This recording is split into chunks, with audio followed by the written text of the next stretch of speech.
जय जगन्नाथ सांग मैंने आज पुणी आउ थे क्षीर रेसिपी करवा आसतु वीडियो स्टार्ट कर क्षीर पे आपण मैंने अमूल चीनी मिल्क मेड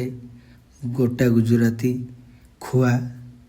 देसी घी गोटा लवंग चलते स्टार्ट करवा क्षीर क्षीर पे आपण मैंने प्रथम देसी भल घी नहीं जाए से टिके गरम हेल्ले चीनी देदेवे चीनी जो नाली पड़ जाए एपट सेपट करदे पानी देदेवे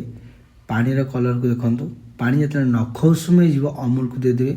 अमूल को आस्ते आस्ते फुटे देवे गेटा भांगीदेवे किसी तेजपत्र देवे क्षीर करने पूर्व प्रथम आप क्षीर चाउल को पानी में बतुले अध घंटा अमूल पानी जो फुटीज से क्षीर चाउल को आड करदे